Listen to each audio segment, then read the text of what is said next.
Python सीखने के लिए हमारे चैनल नेक्स्ट एरा टेक को सब्सक्राइब करें। So hello guys, welcome back to our Python series. आज हम लेक्चर 10 को कवर करने वाले हैं, जिसमें हम पढ़ेंगे string basics. So a string is a sequence of characters enclosed in quotes. So इसका मतलब है पाइथन में स्ट्रिंग ऐसी चीज़ होती है जिसमें लेटर्स, नंबर्स या फिर सिंबल्स लिखे जाते हैं और वो सब कोट्स के अंदर होते हैं। मतलब अगर हम कुछ लिखें या कुछ लिखना चाहते हैं, जैसे नाम हो गया, मैसेज हो गया या फिर कोई टेक्स्ट हो गया, तो हम उसे कोट्स के अंदर लिखते हैं। एग्जाम्पल, जैसे कि कोट्स में लिखा हुआ है यहाँ पे पाइथन। सो ये एक स्ट्रिंग है। एंड नेक्स्ट है, it can include letters, numbers और सिंबल्स। इसके अंदर लेटर्स आते हैं, नंबर्स आते हैं, सिंबल्स आते हैं, किसके अंदर? स्ट्रिंग के अंदर। सो हम देखते हैं use of strings. Strings are use to store and display text such as names, message and address etcetera. So इसका मतलब है कि स्ट्रिंग का यूज वहाँ होता है जहाँ हमें कोई टेक्स्ट डेटा स्टोर करना हो। टेक्स्ट डेटा कौन कौन सा होता है? जैसे कोई नाम हो गया, ईमेल हो गया, एड्रेस हो गया। तो ये सब हमारे पास टेक्स्ट डेटा है जो कि एक स्ट्रिंग की फॉर्म में हमें सेव करने होते हैं। तो अब हम देखने वाले हैं कॉमन यूज केसेस। अब हम कुछ कॉमन जगह देखते हैं जहाँ स्ट्रिंग का यूज होता है। सो फर्स्ट है हमारे पास यूजर इनपुट। यूजर इनपुट के ब्रैकेट में लिखा है नेम, ईमेल एंड सिटी। सो जब हम यूजर से कोई इन्फॉर्मेशन लेते हैं, जैसे कि नाम हो गया, ईमेल हो गया या फिर कोई सिटी, तो वो सब स्ट्रिंग के फॉर्म में ही आते हैं हमारे पास। एंड एग्जांपल हो गया एंटर योर नेम। तो ये यूजर से स्ट्रिंग वैल्यू लेगा। जैसे ही यूजर नेम टाइप करेगा तो वो हमारे स्ट्रिंग की फॉर्म में आके सेव होगा। सो सेकंड हमारा डिस्प्लेइंग मैसेज। तो इसका मतलब है जब हमें स्क्रीन पर कोई मैसेज दिखाना होता है, जैसे welcome to Next Era Tech, तो हम यूज स्ट्रिंग के फॉर्म में लिखते हैं। तो थर्ड है हमारा फाइल नेम्स और फाइल पाथ।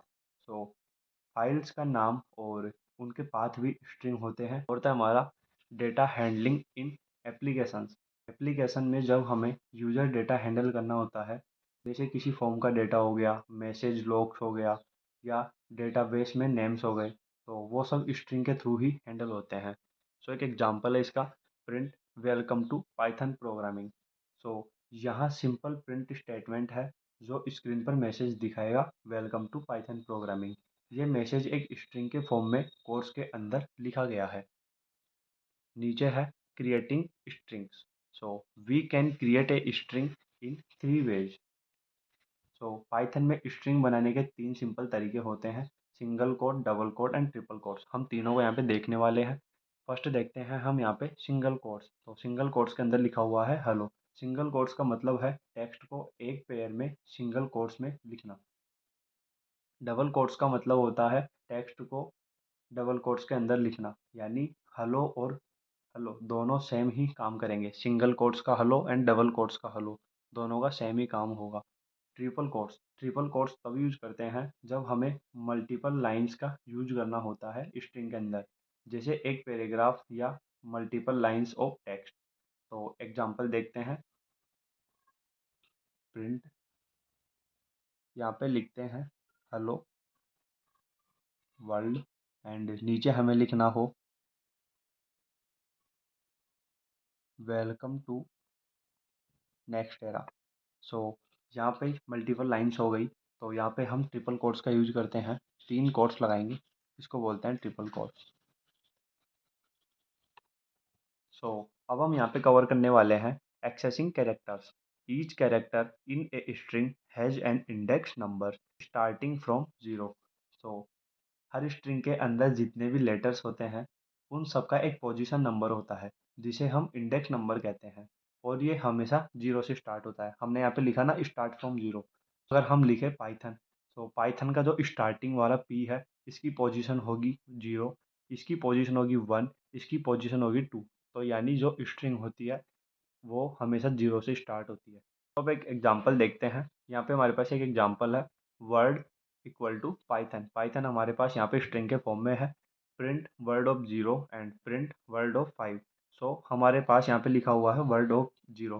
सो इसका मतलब है स्ट्रिंग का पहला वर्ड। स्ट्रिंग हमारे पास कौन सी है? पाइथन। पाइथन का पहला वर्ड कौन सा हो गया? पी। सो हमारे पास इसका मतलब हो गया वर्ड ऑफ जीरो का पी। एंड वर्ड ऑफ 5 का मतलब हो गया हमारे पास यहाँ पे एन, यानी स्ट्रिंग का लास्ट कैरेक्टर।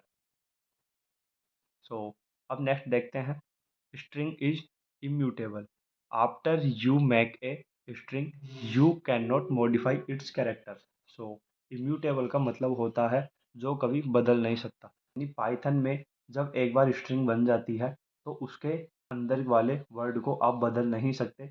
अगर आप कोशिश करोगे तो किसी भी लेटर में बदलने की, तो पाइथन उसको एरर दे देगा। सो यहाँ पे लिखा हुआ है name is equal to Python and name zero is equal to J. तो यहाँ पे लिखा हुआ है पोजीशन जीरो को हम जे से रिप्लेस करना चाहते हैं। पोजीशन जीरो पे हमारे पास यहाँ पे पी अवेलेबल है, पी को हम जे से रिप्लेस करना चाहेंगे तो पाइथन की जगह हमारा जाइथन हो जाएगा। लेकिन यहाँ पे लिखा हुआ है इम्यूटेबल, इम्यूटेबल का मतलब होता है जो कभी चेंज नहीं होता, तो इसलिए पाइथन को हम जाइथन से रिप्लेस नहीं कर सकते। तो अगर हम पी को जे से रिप्लेस करने की कोशिश भी करेंगे तो हमारे पास पाइथन उसको एरर दे देगा। नेक्स्ट देखते हैं हम string joining. We can join two और more strings using plus operator. So इसका मतलब है कि हमें दो स्ट्रिंग्स को जोड़ना है प्लस ऑपरेटर की हेल्प से, तो इसी प्रोसेस को बोलते हैं कॉन्केटिनेशन। एंड हम यहाँ पे इसको ट्राई करते हैं, a equal to hello, b equal to world.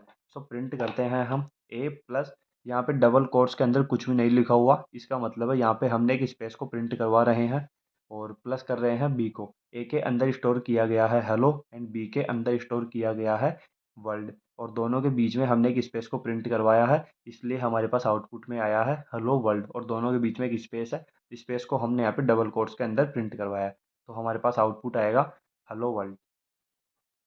नीचे देखते हैं हम स्ट्रिंग रिपीटेशंस।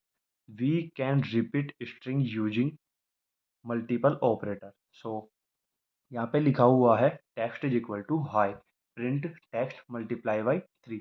यानी टेक्स्ट जो हमारे पास ये वेरिएबल है, ये टेक्स्ट हमारे पास एक वेरिएबल है जिसके अंदर यहाँ पे हाई स्टोर किया गया है। हाई को हमने यहाँ पे 3 टाइम मल्टीप्लाई किया है, इसका मतलब है कि हाई हमारे पास यहाँ पे 3 टाइम प्रिंट होके आएगा। सो हमारे पास आउटपुट आया है हाई हाई हाई। हाई हमारे पास 3 बार आया क्योंकि हमने यहाँ पे 3 लिखा है। अब हम नेक्स्ट देखते हैं लेंथ ऑफ स्ट्रिंग।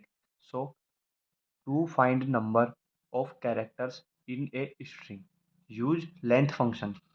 अगर हमें किसी स्ट्रिंग की लंबाई यानी लेंथ को पता करना हो तो हम यूज करते हैं लेंथ फंक्शन का। तो लेंथ का मतलब होता है लेंथ, यानी स्ट्रिंग में कितने कैरेक्टर्स हमारे पास प्रेजेंट है। सो यहाँ पे name is equal to Python print length of name. तो यहाँ पे नेम वेरिएबल में लिखा गया है पाइथन।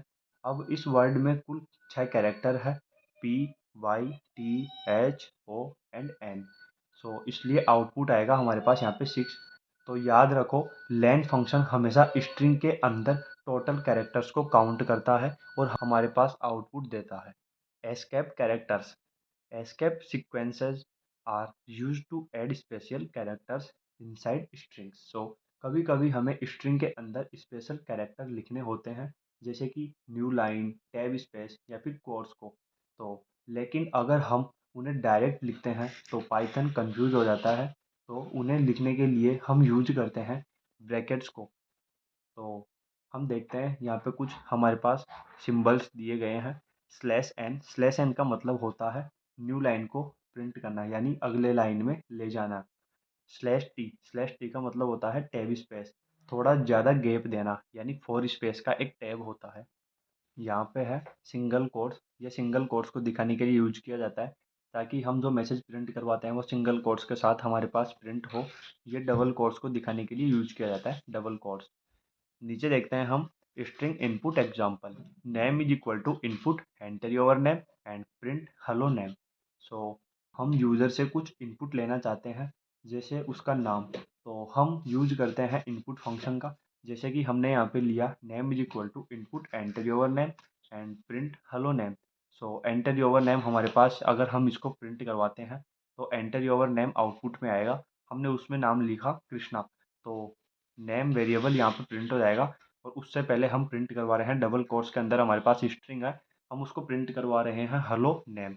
नेम में हमने एंटर किया कृष्णा, हमारे पास आउटपुट आएगा हेलो कृष्णा। सो गाइज, अगर कोई टॉपिक आपको क्लियर नहीं हुआ हो या कोई कॉन्सेप्ट आपको समझ नहीं आया हो तो कमेंट बॉक्स में आप हमें ज़रूर बताएं। मैं आपके डाउट्स नेक्स्ट क्लास में एक्सप्लेन कर दूंगा। और हाँ, अगर आप नेक्स्ट एरा टैग पर नए हो तो सब्सक्राइब बटन को क्लिक करो। एंड क्योंकि यहाँ हर रोज़ मिलता है कोडिंग का इजी और प्रैक्टिकल एक्सप्लेनेशन, वो भी सिंपल लैंग्वेज हिंदी में। सो मिलते हैं नेक्स्ट क्लास में, तब तक के लिए धन्यवाद।